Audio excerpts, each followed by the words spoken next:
నమస్తే BC news కి స్వాగతం. నా పేరు నీలిమ. ముందుగా ముఖ్యాంశాలు.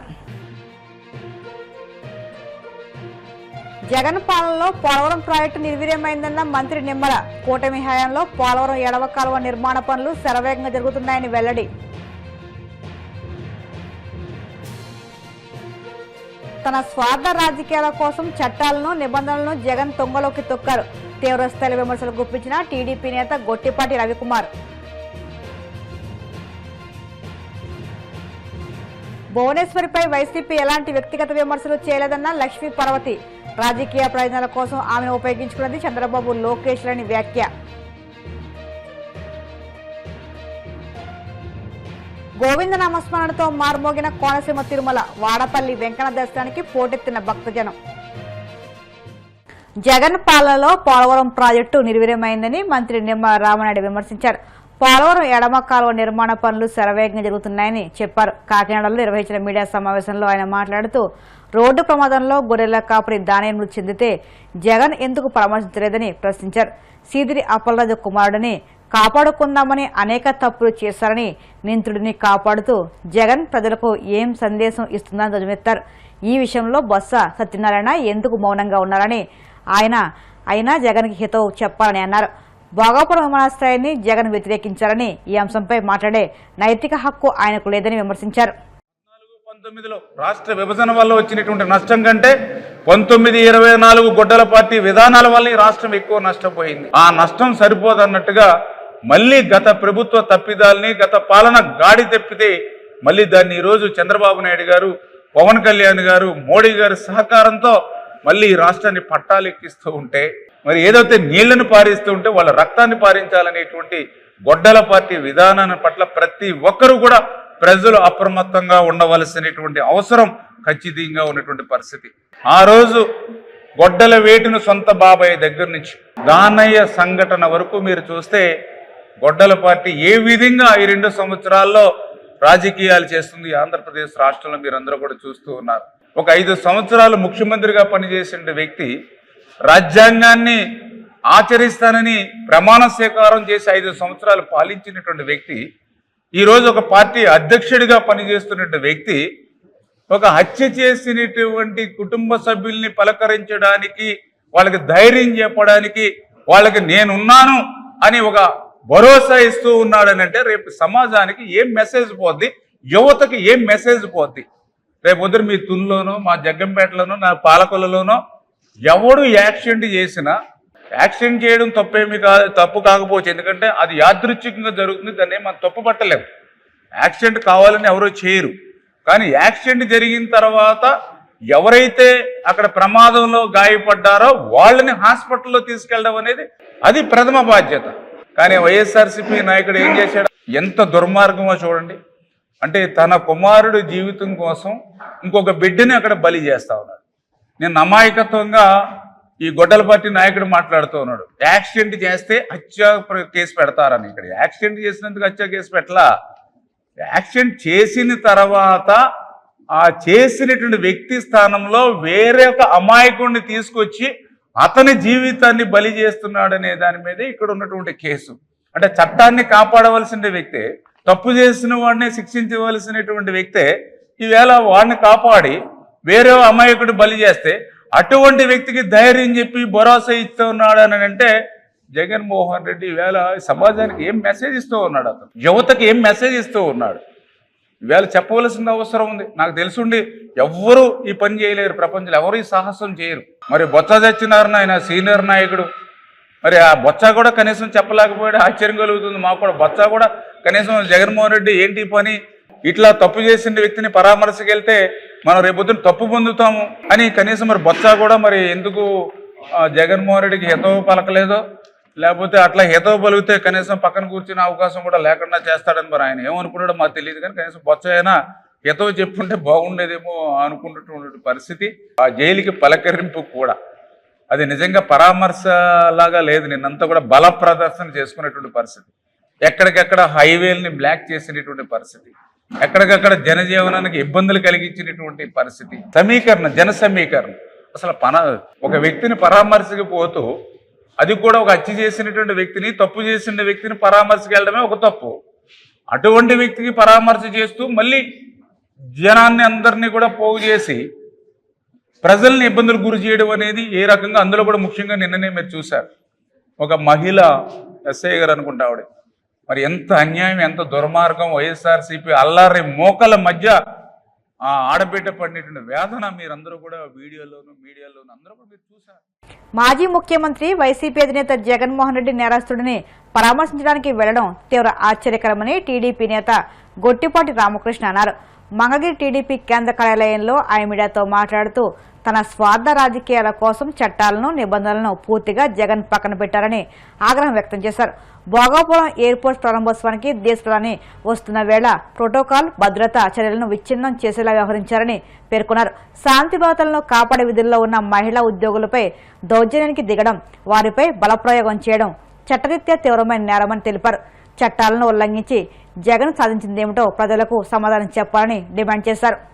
కనికరం చూపించాల్సినటువంటి అవసరం లేనటువంటి వ్యక్తిని పరామర్శించడానికి ఈ రాష్ట్రంలో ఉన్నటువంటి జగన్మోహన్ రెడ్డి గారు పరామర్శకెళ్లారు. ఇది ఒక ఆశ్చర్యకరమైనటువంటి అంశం. ఎక్కడైనా బాధితుడిని పరామర్శిస్తారు, ఎక్కడైనా గాయపడ్డ వాడిని, మరణించిన వారిని పరామర్శిస్తారు.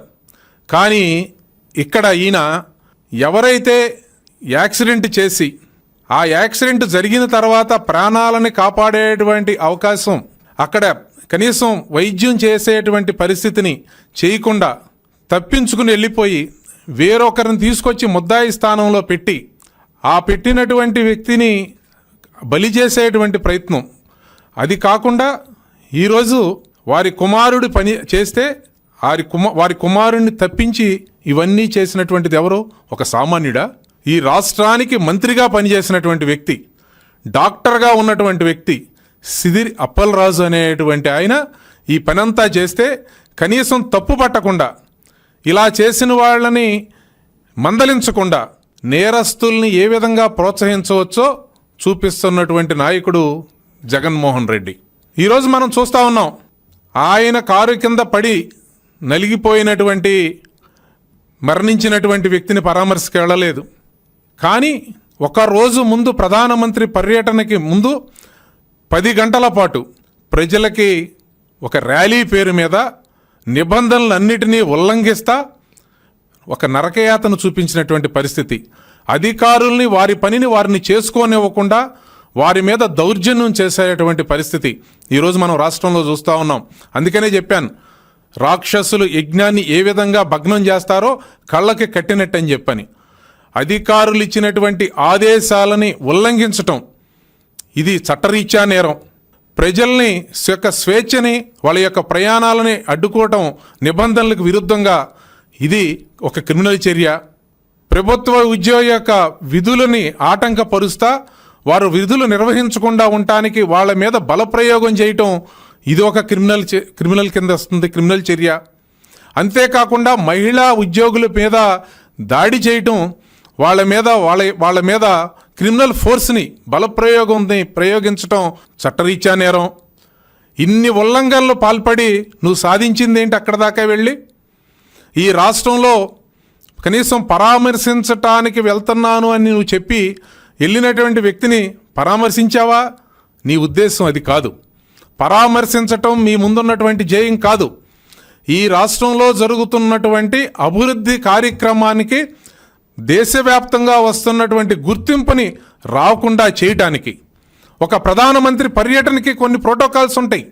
ప్రధానమంత్రి గారు వస్తున్నప్పుడు తీసుకోవలసినటువంటి నియమ నిబంధనలు ఉంటాయి, భద్రతా చర్యలు ఉంటాయి. జగన్మోహన్ రెడ్డి గారు ముఖ్యమంత్రిగా ఉన్నప్పుడు పర్యటనకి వెళ్ళేటప్పుడు చుట్టూ పరదాలు కట్టారు భద్రత పేరు మీద, చెట్లు నరికేశారు భద్రత పేరు మీద. ఆఖరికి తెలుగుదేశం పార్టీ కార్యకర్తలకి 2 రోజులు 3 రోజుల ముందే అందరికీ కూడా పోలీసుల ద్వారా నోటీసులు పంపించారు, మీరు ఇంట్లో నుంచి బయటికి రాకూడదు అని చెప్పని. ఇవేవి మీకు గుర్తించవా? ప్రధానమంత్రి గారు వస్తున్నటువంటి పరిస్థితుల్లో ఈ భద్రతా చర్యలన్నింటినీ చేపట్టేటువంటి ప్రభుత్వ అధికారులు, భద్రతా సిబ్బంది వీళ్ళందరూ నిమగ్నం అయి ఉన్నప్పుడు అదే ప్రాంతం నుంచి మళ్ళీ ర్యాలీని తీసుకెళ్లేటువంటి. గత వైసీపీ ప్రభుత్వంపై నారా భువనేశ్వరి చేసిన వ్యాఖ్యలని పచ్చి అబద్దాలని వైసీపీ రాష్ట్ర ప్రధాన కార్యదర్శి లక్ష్మీపార్వతి మండిపడ్డారు. అసెంబ్లీలో తాను అవమానించారని చెబుతున్న భువనేశ్వరి ప్రస్తుతం తమ ప్రభుత్వమే అధికారంలో ఉన్నందున అసెంబ్లీ రికార్డులను బయటపెట్టి ఆరోపణలను నిరూపించాలని సవాల్ చేశారు. తాడేపల్లిలోని పార్టీ కేంద్ర కార్యాలయంలో ఆమె మీడియాతో మాట్లాడారు. భువనేశ్వరిపై వైసీపీ ఎలాంటి వ్యక్తిగత విమర్శలు చేయలేదని, రాజకీయ ప్రయోజనాల కోసం ఆమెను ఉపయోగించుకున్నది చంద్రబాబు, లోకేష్లని లక్ష్మీపార్వతి పేర్కొన్నారు. మీ ద్వారా ఆమెను కొన్ని ప్రశ్నలు అడుగుదామనుకుంటున్నాను నేను. ఫస్ట్ పాయింట్ ఏంటంటే ఆమె ఒక మాట అన్నారు, అక్కడ కౌరవ సభలో ద్రౌపదిని అవమానించినట్టుగా ఇక్కడ జగన్మోహన్ రెడ్డి గారి పరిపాలనలో చట్టసభలో అసెంబ్లీలో నన్ను కూడా నా శీలం మీద నిందలేశారు, నన్ను వ్యక్తిత్వ హననం చేశారు, నన్ను చాలా ఘోరంగా అవమానించారంటూ ఆమె ఒక పచ్చి అబద్ధం మాట్లాడారు. పచ్చి అబద్ధం. ఎందుకంటే బహుశా కుటుంబం అంతా అబద్ధాల్లోనే నడుస్తూ ఉన్నట్టుగా అనిపిస్తూ ఉంది. భర్త, కొడుకు, చివరికి ఈమె కూడా కుటుంబంలో చేరిపోయింది అబద్ధాల ప్రపంచంలోనే.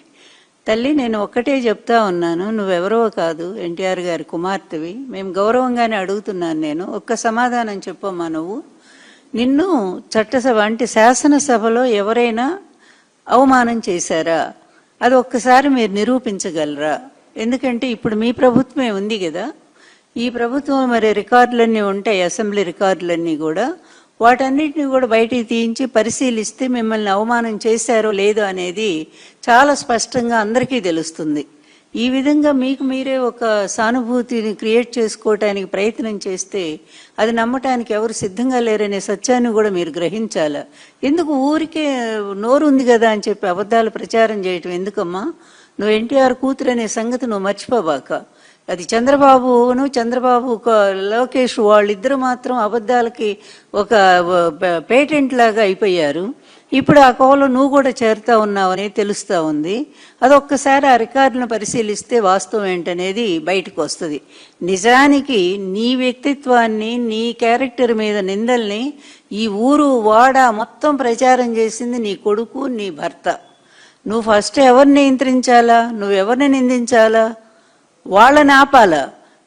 రాజకీయ ప్రయోజనాల కోసం నన్ను తీసుకెళ్లి బజార్లో పెడతారా అని చెప్పి వాళ్ళని నీ కొడుకు 4 తన్నులు తన్నాలా, 4 దెబ్బలేయాలా? ఇట్లాంటి పిచ్చి పిచ్చి ప్రచారాలు తల్లి మీద ఎవరైనా తీసుకెళ్తారా జనంలోకి అని చెప్పి? అది పోయి నువ్వు కూడా ఎవరో మీద నిందలేస్తే ఎట్లమ్మా? అప్పుడు మీ పార్టీలో ఉన్నవారే మిమ్మల్ని ఒక మాట అంటే నిజంగానే ఆ రోజు అందరం ఖండించాము. ఎందుకంటే ఒక మహిళను ఆ విధంగా అవమానించకూడదని. కానీ అంతకుముందు నీ కొడుకు, నీ భర్త, వాళ్ళ కుటుంబం స్త్రీల మీద చేసిన అవమానాలను కూడా నువ్వు ఒక్కసారి గనక గమనించి ఉంటే నువ్వు వాళ్ళనే ముందు నిందించి ఉండేదానివి. ఎవరైనా స్త్రీలంటే స్త్రీలే కదా. అలాంటిది రాజకీయ ప్రయోజనం కోసం నీ భర్త నిన్ను మొదటి నుంచి కూడా ఈ విధంగానే వాడుకుంటానే ఉన్నాడు. పార్టీలో చేరే దగ్గర నుంచి కూడా ఇప్పటి వరకు కూడా నిన్న రాజకీయ ప్రయోజనాలకు అడ్డం పెట్టుకొని వాడుతున్నాడు. అలాగే నీ కొడుకు కూడా అట్లాగే తయారయ్యాడు. అందువల్ల నువ్వు ఒక్కసారి నువ్వు అది ఆలోచన చేసుకోమ్మా. నిజంగా నువ్వు బాధపడుతున్నావే, నిన్నేదో అన్నారు, నన్ను ఏదో అన్నారని. వైఎస్ఆర్ కాంగ్రెస్ పార్టీ వాళ్ళు ఒక్కళ్ళు కూడా మాట్లాడలేదు మీ గురించి ఏనాడు కూడా. కానీ మీ భర్త, మీ కొడుకు ఏం చేస్తున్నారమ్మా? ఇంతెందుకు? ఇప్పుడు మీరు కాదన్నా అవునన్నా మీ తల్లిగా నన్ను స్వీకరించినా స్వీకరించకపోయినా తల్లి స్థానంలో ఉన్నదాన్ని నేను. ఎన్టీఆర్ గారు కొన్ని లక్షల మంది జనం ముందు మరీ ప్రకటించి వివాహం చేసుకున్నటువంటి ఒక ధర్మబద్ధమైన భార్యని నేను. ఆమెను ఉన్నాను కదా. ఆ రోజు నుంచి ఈ రోజు వరకు కూడా నా క్యారెక్టర్ అసాసినేషన్ ఎంత దారుణంగా చేస్తున్నారో నీ భర్త దగ్గర నుంచి నీ కొడుకు. మొన్న కూడా ఎవరినో కూర్చోబెట్టి నా మీద 60 ఏళ్ల వయసులో నన్ను అవమానం చేశాడే. మరి ఒక్కసారి నిజమైన తల్లివైతే, నిజంగా స్త్రీ అని చెప్పి నువ్వు బాధపడతా ఉన్నావే, సాటి స్త్రీల బాధ గురించి ఆలోచించాల్సిన అవసరం నీకు లేదా? నీ బాధ నీ ఒక్కదానికైనా? నువ్వేమైనా ప్రత్యేకమా? మేమంతా స్త్రీలం కాదా? మేమంతా కూడా పెద్ద కుటుంబాల్లో ఉన్నవాళ్ళం కాదా? మేమంతా ధర్మ మార్గంలో నడిచేవాళ్ళం కాదా? ఇప్పుడు కాసేపు ప్రకటనలు.